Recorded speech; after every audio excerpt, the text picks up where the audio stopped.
Viral, pengendara mobil nekat tabrak motor yang dikendarai 3 remaja yang membawa senjata tajam di eksit Tol Bawen. Menjelang perayaan Natal dan Tahun Baru, hampir setiap hari harga telur ayam mengalami kenaikan.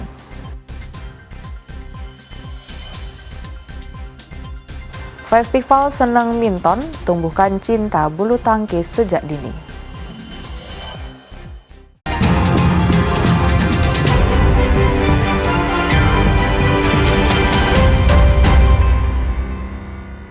Saudara, apa kabar Anda? Selain 3 informasi tadi, sejumlah informasi menarik lainnya akan kami hadirkan untuk melengkapi Kompas Jateng hari ini. Selama 30 menit ke depan, Kompas Jateng menyajikan informasi independen dan terpercaya seputar Semarang, Jawa Tengah, dan Yogyakarta bersama saya, Novelia Hasanah.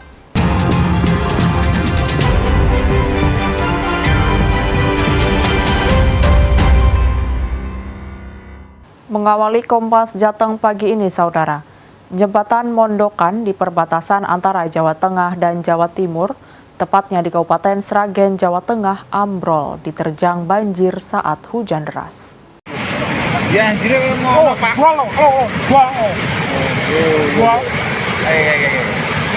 Kayak. Wis longsor kabeh lho. Halo wong, menekai wong. Inilah detik-detik saat jembatan Mondokan tepatnya di Desa Tunggul, Kecamatan Gondang, Kabupaten Sragen, Jawa Tengah ambrol akibat diterjang banjir. Ambrolnya jembatan yang dibangun tahun 1935 ini mengakibatkan akses utama jalan Provinsi Jawa Tengah menuju Jawa Timur lumpuh total dan tidak bisa dilalui kendaraan. Ambrolnya jembatan sepanjang 15 meter dengan lebar 4 meter ini mengakibatkan aktivitas transportasi dan ekonomi warga terganggu. Akibatnya warga harus memutar sejauh sekitar 15 km lebih. Dampaknya ini warga masyarakat karena ini jalan lintas Jawa Tengah Jawa Timur, otomatis warga masyarakat Jawa Tengah dan Jawa Timur untuk akses jalan sudah sulit dan dampaknya pada warga masyarakat. Akses utama Jawa Tengah Jawa Timur ini masuk karena lainnya sudah jauh, itu jembatan di Sedang, itu aja jembatan yang baru. Lintas selatan yang Untuk menjaga hal yang tidak diinginkan, petugas setempat menutup dengan bambu dan memasang polis lain. Nugroho Yuliawan, Kompas TV, Sragen, Jawa Tengah. Kita bergeser ke Blora, Saudara. Diduga tak kuat menahan genangan air hujan, atap panggung acara pengajian akbar di Kabupaten Blora, Jawa Tengah roboh. Tidak ada korban jiwa dalam kejadian ini, namun acara terpaksa dibatalkan.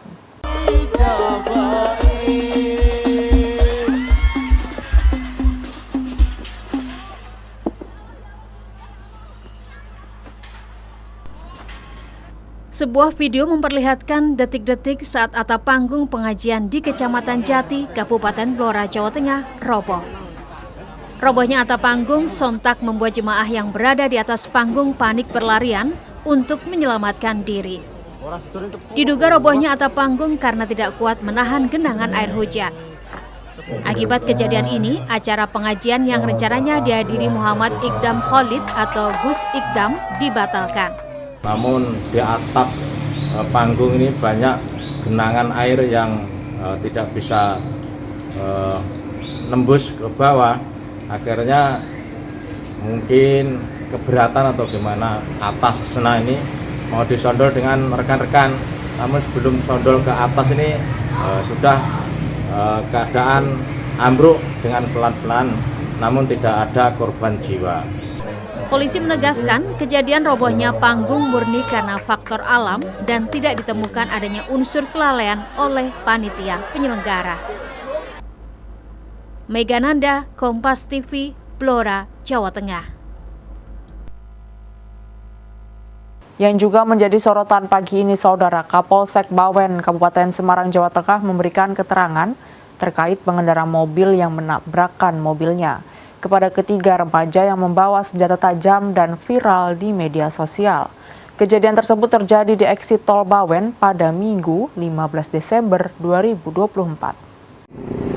TKP eksit Tol Bawen. Wani men kreak neng kene. Sangune parang loro. Tau bruk ra kesuwen. Temu aku tak tubruk ngono Menurut keterangan dari Kapolsek Bawen, AKP Wiwit Wijayanti, kejadian bermula saat pengendara mobil saat melakukan perjalanan pulang dari arah Salatiga ke Ambarawa, Kabupaten Semarang, Jawa Tengah, Minggu dini hari. Kemudian melihat pengendara motor berboncengan 3 orang dan membawa senjata tajam. Merasa geram atas aksi dari 3 remaja tersebut, kemudian pengendara mobil nekat menabrakkan mobilnya ke pengendara motor berboncengan 3 orang dan ketiga remaja tersebut melarikan diri. 1 unit kendaraan milik pelaku yang membawa senjata tajam berhasil diamankan, berikut 2 senjata tajam jenis celurit. Kejadian hari Minggu tanggal 2.30 di Eksitol itu kita mendapatkan laporan dari masyarakat adanya kejadian, terus dari petugas piket waktu itu KSPKT dan anggota langsung menuju ke lokasi kejadian di Eksitol, kemudian mengamankan barang bukti berupa 1 kendaraan sepeda motor, kemudian 2 buah parang. Kemudian untuk tindak lanjut yang dilakukan oleh kita langsung melakukan pemeriksaan terhadap saksi dan saat ini sedang melakukan proses penyelidikan lebih lanjut untuk menemukan para pelaku. Saat ini Polsek Bawen berhasil mengidentifikasi pemilik motor yakni warga Banyu Biru, Kabupaten Semarang yang sudah dijual sekitar 7 tahun lalu, sehingga memudahkan pihak kepolisian untuk menemukan remaja yang membawa senjata tajam beserta motifnya ataupun tujuan membawa senjata tajam tersebut. Hendra Teguh Prastowo, Kompas TV, Kabupaten Semarang, Jawa Tengah. Sorotan lainnya, Saudara, petugas Direktorat Kriminal Umum bersama dengan Laboratorium Forensik Polda Jawa Tengah melakukan pengecekan lokasi penembakan siswa SMK di Kota Semarang yang dilakukan oleh Aibda Robik Zainuddin di Jalan Candi Panataran Raya, Ngalian pada Senin kemarin. Pengecekan lokasi penembakan dilakukan untuk mendukung pemberkasan perkara. Kabid Humas Polda Jawa Tengah Kombes Pol Artanto mengungkapkan pemeriksaan kasus polisi tembak siswa SMK di Kota Semarang kali ini melibatkan saksi ahli untuk mengukur berbagai aspek penting termasuk sudut tembakan, jarak dan kecepatan sepeda motor yang terlibat dalam peristiwa tersebut. Tim ahli juga memanfaatkan rekaman CCTV untuk mencocokkan kecepatan sepeda motor dan posisi peluru yang dilepaskan. Selama ini, petugas laboratorium forensik melakukan pemeriksaan di dalam ruangan, baik terhadap senjata api maupun peluru yang digunakan oleh Aibda RZ untuk menembak siswa SMK Negeri 4 Kota Semarang. Dan kali ini saksi ahli turun ke lapangan untuk memastikan fakta dan data yang diperoleh sesuai dengan kondisi sebenarnya di tempat kejadian. Penyidik Polda Jawa Tengah bersama saksi ahli dari Lab 4 Polda Jawa Tengah melaksanakan cek lokasi untuk melihat bagaimana sebenarnya fakta yang terjadi di lapangan. Karena selama ini Lab 4 melakukan pemeriksaan dalam ruangan, yaitu memeriksa senjata api maupun pelurunya. Beliau sebagai saksi ahli harus melihat bagaimana fakta yang di lapangan. Jadi kita melaksanakan kegiatan di lapangan dengan cara menghadirkan para saksi dan juga kita mengukur di mana titik tembak yang telah dilakukan maupun sudut, dan kita juga dari tim ahli juga melakukan cek CCTV guna melihat jarak yang sebenarnya yang terjadi di lapangan. Demikian. Termasuk kecepatan sepeda motor juga dilakukan pemeriksaan. Betul. Jadi dari saksi ahli juga dari Pilapor mengukur bagaimana kecepatan sepeda motor, apa yang terekam dalam CCTV itu akan dilihat di lapangan, dicek sebenarnya apa yang terjadi. Sebagai informasi, Aibda Robik Zainuddin resmi dipecat dari anggota Polri dari hasil sidang Komisi Kode Etik Kepolisian yang berlangsung pada Senin 9 Desember 2024. Setelah dipecat, status Aibda Robik Zainuddin dalam kasus pidana telah resmi dinaikkan menjadi tersangka dan ditahan. Heri Widodo, Kompas TV, Semarang, Jawa Tengah. Menjelang perayaan Natal dan Tahun Baru, hampir setiap hari harga telur ayam mengalami kenaikan. Nantikan informasinya usai jeda.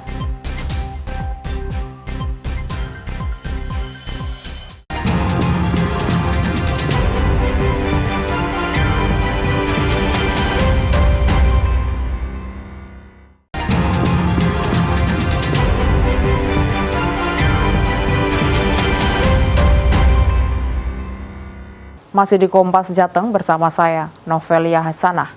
Hampir setiap hari harga telur ayam mengalami kenaikan. Di pasar tradisional Peterongan Kota Semarang, harga telur ayam menyentuh angka Rp32.000 per kilogram. Selain telur, jelang Natal dan Tahun Baru, kebutuhan pokok lainnya yang mengalami kenaikan harga, yakni minyak goreng dan gula pasir. Di Pasar Tradisional Peterongan Kota Semarang pertanggal 16 Desember 2024, harga telur ayam yang biasa dijual Rp24 hingga Rp25.000 per kilogram naik menjadi Rp32.000 per kilogram. Kenaikan harga telur ayam terjadi hampir setiap hari mulai Rp500 hingga Rp1.000.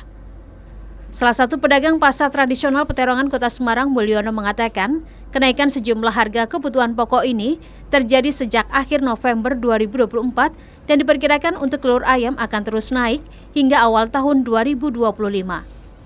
Naiknya gratis telur yang dulunya Rp24.000, Rp25.000, sekarang Rp32.000. Berarti memang yang paling naiknya langsung cepat drastis telur itu tadi ya Pak? Telur setiap hari naik Rp1.000.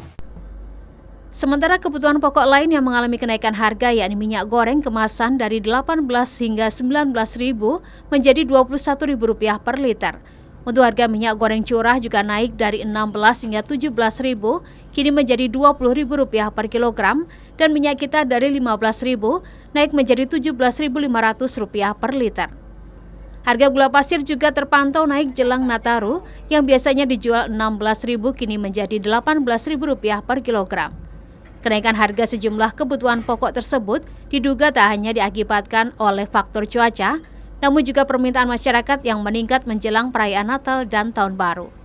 Febriana Mila, Kompas TV, Semarang, Jawa Tengah. Sementara itu, sejumlah kebutuhan dapur mengalami kenaikan harga seperti komoditas bawang merah dan juga bawang putih. Kenaikan harga ini sudah terjadi sejak awal bulan Desember. Tak hanya komoditas bawang, harga bumbu dapur seperti merica, ketumbar juga mengalami kenaikan harga. Kenaikan harga komoditas bawang merah dan bawang putih ini diakui oleh pedagang bumbu kering yang berdagang di Pasar Johar, Kota Semarang, Jawa Tengah. Kenaikan harga yang signifikan terjadi pada komoditas bawang putih. Harga yang semula berkisar dari harga Rp35.000 hingga Rp37.000 kini naik mencapai Rp41.000 per kilogram. Solikin mengakui pembeli bawang putih eceran kini turun sehingga ia mengandalkan pembeli yang sudah berlangganan yang membeli bawang putih dengan partai besar. Harga bawang putih naik. Biasanya 37, 35, sekarang mencapai 41. Per kilogram ya Pak? Per kilogram. Nah terus ini kenaikan harganya sejak kapan ini Pak? Seminggu yang lalu. Sementara untuk komoditas bawang merah harganya masih belum stabil, namun cenderung naik. Harga bawang merah berkisar dari harga Rp20 hingga Rp35.000 tergantung ukuran dan kualitas. Pedagang mengaku musim hujan sangat berpengaruh terhadap harga bawang merah. Meskipun kualitas bawang merah masih bagus, namun harus berhati-hati karena bawang merah lebih mudah busuk. Sehingga pedagang mengantisipasi dengan cara mengeringkan bawang merah dengan menggunakan kipas. Tapi kalau bawang merah itu ada yang Rp5.000, ada yang Rp7.000, tergantung besar kecilnya. Berarti kalau bawang merah rentang harganya berapa? Iya.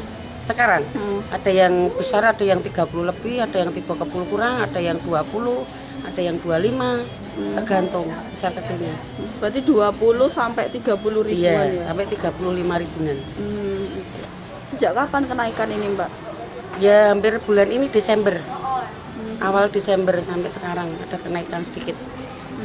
Musim hujan ngaruh nggak Mbak? Pengaruh banget. Tak hanya komoditas bawang merah dan bawang putih, bumbu dapur seperti merica juga naik dari Rp115.000 menjadi Rp125.000 per 1 kg, sementara harga ketumbar berangsur-angsur naik dari harga Rp16.500 hingga Rp17.500 menjadi Rp20.000 per kilogram. Jina Wirana Putri, Kompas TV, Semarang, Jawa Tengah. Informasi lainnya, Saudara, pendaftaran tanah sistematis lengkap di Jateng saat ini sudah mencapai 86% dari target 517.000 bidang tanah di tahun 2024. Adanya program pendaftaran tanah sistematis lengkap atau PTSL dinilai mempersempit sengketa pertanahan yang ada di Indonesia. Sejak awal program ini dilaksanakan hingga saat ini, sudah ada 120 juta bidang tanah yang diselesaikan di seluruh Indonesia. Sementara yang belum terselesaikan masih 6 juta bidang. Namun Kementerian ATR BPN ingin memastikan PTSL yang benar-benar berkualitas, tidak hanya kuantitas. Di Jawa Tengah sendiri, untuk capaian PTSL tahun 2024 hingga saat ini sudah 86%. Sudah sekitar 17 juta bidang tanah yang sudah diselesaikan sejak program PTSL dilaksanakan. Kalau PTSL secara keseluruhan mungkin di Jawa Tengah sudah mencapai 86%. Ini akan terus menjadi salah satu program kami di Kementerian ATR BPN, termasuk di daerah ditangani langsung oleh BPN Jawa Tengah dan juga seluruh kakanta yang ada. Karena memang kalau PTSL ini berlangsung dengan baik, berlangsung dengan cepat, maka kita dapat meminimalisir sengketa konflik pertanahan yang akan bisa terjadi ke depan. Jadi ini menjadi tanggung jawab. Diharapkan capaian PTSL hingga akhir tahun 2024, 14% sisanya bisa diselesaikan sehingga tercapai 100%. Sementara target PTSL 2024 di Jawa Tengah yakni 517.000 bidang tanah. Tahun ini ya, Mbak? 517. Harapkan sampai dengan ini kan masih berproses ya, ada waktu. Mudah-mudahan kita capai semua 100%. 100% itu berarti 512 itu ya? 517 ya? Dari target tahun 2024. Target 2024. Reforma agraria merupakan program yang bertujuan untuk menata ulang pemilikan, penguasaan, penggunaan sumber daya agraria untuk kepentingan rakyat. Kunci sukses reforma agraria adalah kolaborasi dan sinergitas stakeholder terkait. Prahayuda Febrianto, Kompas TV, Semarang, Jawa Tengah. Festival Seneng Minton tumbuhkan cinta bulu tangkis sejak dini. Informasinya sesaat lagi hanya di Kompas Jateng.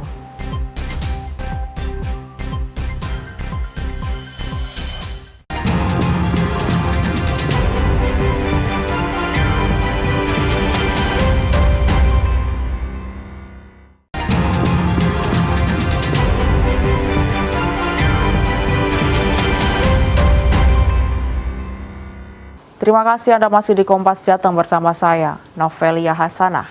Untuk meningkatkan pengetahuan dan keahlian, dokter spesialis jantung se-Indonesia mengikuti pelatihan agar siap bersaing dengan dokter asing. Pelatihan dokter spesialis jantung se-Indonesia ini diinisiasi oleh Perhimpunan Intervensi Kardiologi Indonesia yang diselenggarakan di RSUP Dr. Karyadi Semarang. Kegiatan bertajuk Advanced Cardiovascular Intervention Training ini diikuti sejumlah dokter spesialis jantung subspesialis intervensi yang telah berpraktik lebih dari 3 tahun dalam bidang intervensi jantung. Dokter spesialis jantung dan pembuluh darah RSUP Dr. Karyadi Semarang, Dr. Sodikur Rifki menegaskan, tujuan pelatihan ini untuk meningkatkan kualitas SDM dalam peningkatan pengetahuan dan keahlian serta keterampilan intervensi jantung di tengah kecanggihan peralatan medis dan penyakit jantung yang kasusnya semakin sulit dan kompleks.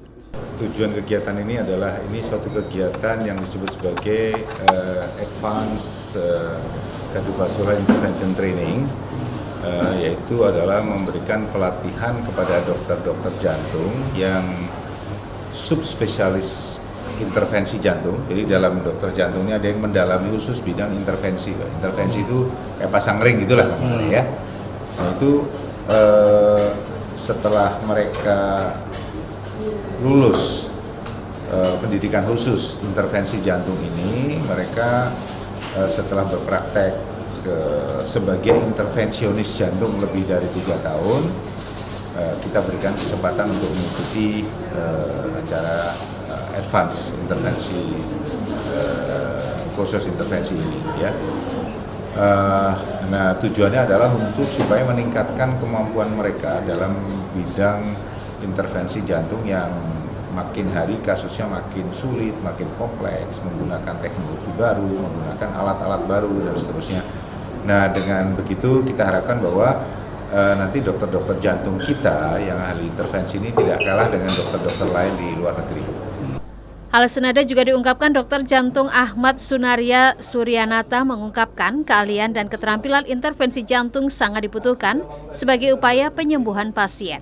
Dalam meningkatkan skill dan pengetahuan para dokter intervensi kardiologi yang sudah berpengalaman di lapangan lebih dari 3 tahun. Jadi mereka masuk ke level training untuk mengerjakan kasus-kasus yang lebih spesifik, ya sering disebut sebagai penyakit left main coronary artery disease. Jadi ada 2 kasus sebagai demo yang diperlihatkan dan ada beberapa kuliah dan presentasi dari para peserta ini. Kegiatan yang berlangsung selama 2 hari ini merupakan bagian kegiatan rutin Perhimpunan Intervensi Kardiologi Indonesia atau PIKI, di mana pelatihan menjadi wadah penting untuk meningkatkan keahlian para dokter spesialis jantung, subspesialis intervensi di Indonesia. Senat Puji, Kompas TV, Semarang, Jawa Tengah. Kita beralih ke berita olahraga, saudara. Untuk menumbuhkan kesenangan dan kecintaan terhadap olahraga bulu tangkis di level usia dini, pengurus PBSI Pengkap Kudus, Jawa Tengah menggelar Festival Seneng Minton yang diikuti ratusan siswa dari berbagai sekolah dasar. Sebanyak 360 siswa mulai dari kelas 1 hingga kelas 3 sekolah dasar di Kabupaten Kudus, Jawa Tengah beradu ketangkasan dalam Festival Seneng Minton 2024 yang digelar oleh PBSI Pengkap Kudus di Gor Jarum Jati Minggu siang.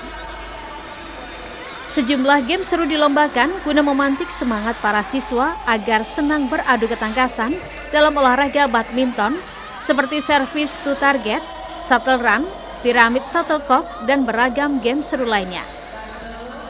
Festival Seneng Minton ini digelar untuk menumbuhkan kesenangan dan kecintaan terhadap olahraga badminton. Setelah mereka menyukai olahraga ini, diharapkan nantinya akan muncul bibit atlet badminton profesional.